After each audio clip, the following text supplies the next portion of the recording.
Should you stay or should you go? 5 truths that you need to hear before you decide to stay or to go. And the spiritual truth about when to walk away. If you're stuck in the should I stay or should I go loop, I see you. I have been there. And this video will give you what no friend, no book, no therapist, even though I am one, may have told you, but you are ready to hear it now. Because this is a topic that I'm hearing from so many people at the moment. Should I stay or should I go? So, in this video, I'm going to walk you through 5 spiritual truths that will help you make the most honest decision of your life. You're going to learn how to recognize when you're slowly abandoning yourself just to keep the peace, how unhealed wounds are shaping the way that you relate, and whether your partner is truly walking beside you or just leaning on a dynamic that's keeping them comfortable but you stuck. So I'm 56 years old. I've worked with thousands of clients. I've lived through 3 long-term relationships, and each one has cracked me so wide open in a way that has led me closer to my truth. So this isn't theory, this is lived in experience. So let's get into the 5 truths that you need to hear before you decide whether to stay or whether to walk away. But before we do that, I would really appreciate it if you subscribe to this channel. Let me know that you're listening. And as you are listening, tell me what resonates and what doesn't resonate. Okay, so here we go. Truth number 1. If your relationship is lowering your voice, if your relationship is making you feel small, then you need to be prepared to leave. And so, what prepared to leave means is you're actually ready and prepared to leave, not as manipulation, not as strategy, but really be prepared to let go of the dreams, let go of the hopes, and face the fears head on. No matter what this will do to your finances, no matter what this will do to where you're going to be living, no matter what this is going to do for your status, no matter what this is going to do to your heart, it's about facing the fears head on in terms of losing the comfort and being prepared to move into the unknown. So until you're prepared to do that, you're in no position to really make a decision because you need that to be a definite way forward. If you have reached the point where you don't know whether you should stay or whether you should go in a relationship, the first thing that you need to do is face those fears about letting go. Really, really letting go. And there's a lot of grief when you get to that stage. And there's grief for all the dreams and all the hopes that you're leaving behind, but you need to be ready to do that. That needs to align with your nervous system so that you can do that. If you are listening to this, I'd love to hear your comments as well. Okay, so let's go to number 2. So number 2 is the peace that costs you your voice is not peace. It's a chain around your neck. And so if staying in the relationship means that you are abandoning yourself, that is not okay because self-abandonment isn't always about suppression. It can be about being over accommodating to your partner. So you might become really hyper attuned to your partner's needs in a way that disconnects you from your own nervous system. So what this means is that you suddenly be so careful about what you're doing in the house to make sure that you don't disturb his peace. So as an example, You might know that he really doesn't like dishes in the sink when he gets home, and so you're like, "Oh my god, I better get rid of those dishes and put them away before he gets home." Or you might not put the music that you want because he doesn't like it, or you may not really give your opinion on something because you know that's going to trigger him. So it's staying quiet just to keep the peace. And if you must dim your light to stay, the relationship is no longer in service to your soul's expansion. So, the question to ask yourself in this instance is, in what ways have I silenced, softened, or shrunk myself just to keep the peace? We've seen it recently with the Puff Diddy saga, where his ex-girlfriends, been one of them being Cassie, and the other one that's just taken the stand now, that they're saying that they're pretending that they love those freak offs just to keep their man happy.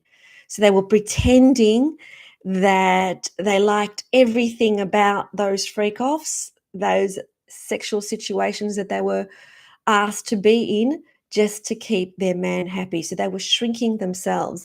Another example, which I'll never forget, is Princess Diana when she had an interview and she said that they were just about, Prince Charles was just about to go on a trip. And there was a phone call in the study, and on the other side of the phone was Camilla. This is at the time that Camilla and Prince Charles were having an affair. And in that moment, Princess Di had to make the decision, should I stay or should I go? In the sense, should I stay in the room and make it really uncomfortable for him that he's speaking to his mistress? Or should I actually leave them to it? And she left them to it. In that moment, oh, I've got goosebumps when I'm saying this now. In that moment, when she left them to it, so she closed the door to allow her husband to speak to his mistress in private, she abandoned herself. She was making herself small. And they're the moments that when we're doing that as partners, as women, we are blocking our throat chakra, we are stifling ourselves, and we are keeping ourselves small. So, once again, I want to remind you of the question that you need to ask yourself, which is, in what ways have I silenced myself? Have I softened myself? Have I shrunk myself just to keep the peace? So, that's something to journal on, that's something to ask yourself. Truth number 3, your past, not your present, is running the show when your unhealed wounds are coming out. And so every trigger that you have or every trigger that your partner has is not necessarily about now, but it's an echo from the past. So sometimes we stay in situations because we say to ourselves, oh, but I'm triggered, so it must mean that I need to deal with it.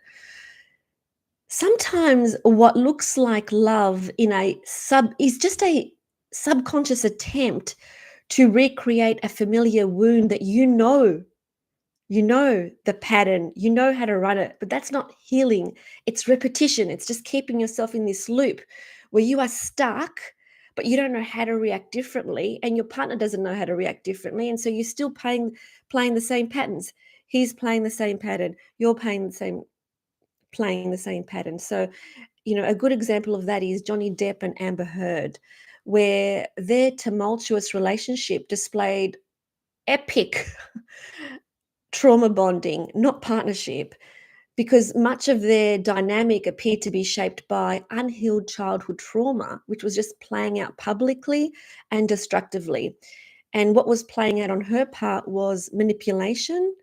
And we could see that when she was taping their conversations and and trying to get him to say certain things, and avoidance on his part by going back into the alcohol, back into the anger, back into the rage. So they were in this loop of anger, avoidance, rage, manipulation. And so If your inner child is negotiating for safety because it just wants to be kept safe, that's not getting out of the loop. So it goes back to my first point about, okay, how can I face this fear head on now? And a question to ask yourself is, if you have an unmet need within yourself that you're expecting somebody else to fill, they're not going to be able to fill it. Only you can fill it. So, a question to ask yourself is the part of me that's choosing this relationship, is the part of me that's choosing this relationship the adult that I am today, or is it the child that is still longing to be seen and to be safe and to be loved? So, who is it? Is it me, the adult, that is choosing this relationship and choosing these circumstances? Or is it the child within me that just wants to be seen, that just wants to be loved, that just wants to be cherished, that just wants to be adored? Because if we have these unmet needs within us and we expect somebody else to fill them, we will always be disappointed. Always. Truth number 4: relationships are mirrors, but they are the biggest opportunities for growth. But that doesn't mean you have to stay.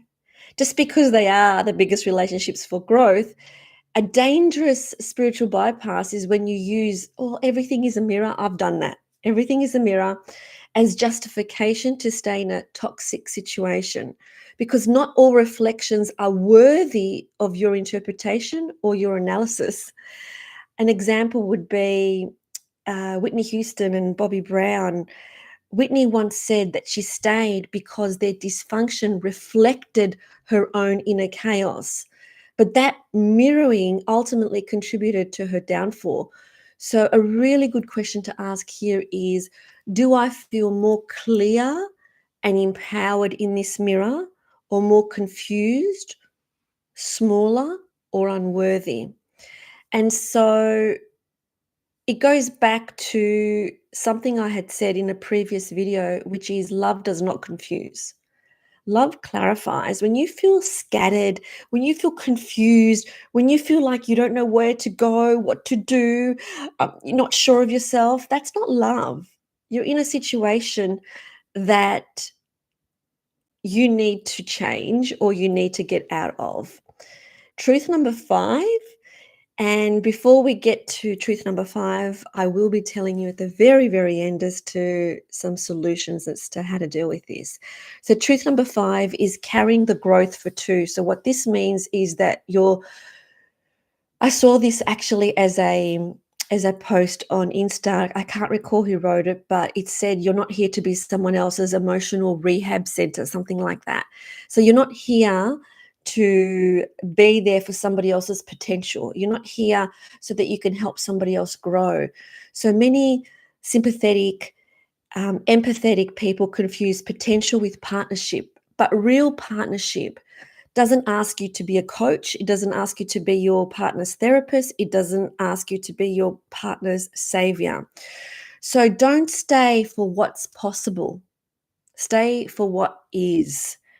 Always, when you hear some words of promises from your partner, actions, not words. Actions, not words. And same with you. Make sure that they are actions, not words. Because women who take on the responsibility of everything, whether it's their husband, their children, their finances, holidays, everything, at some point resentment will develop, and then it will intensify. So the question to ask yourself is, am I growing with them, or am I trying to grow for them? I thought I was going to give you 5 truths, but I've actually got 6.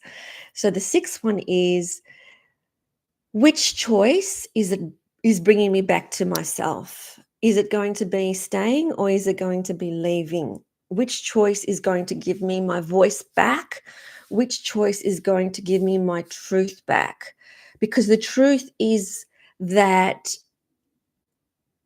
it's not about what you owe the relationship, but it's what you owe your growth.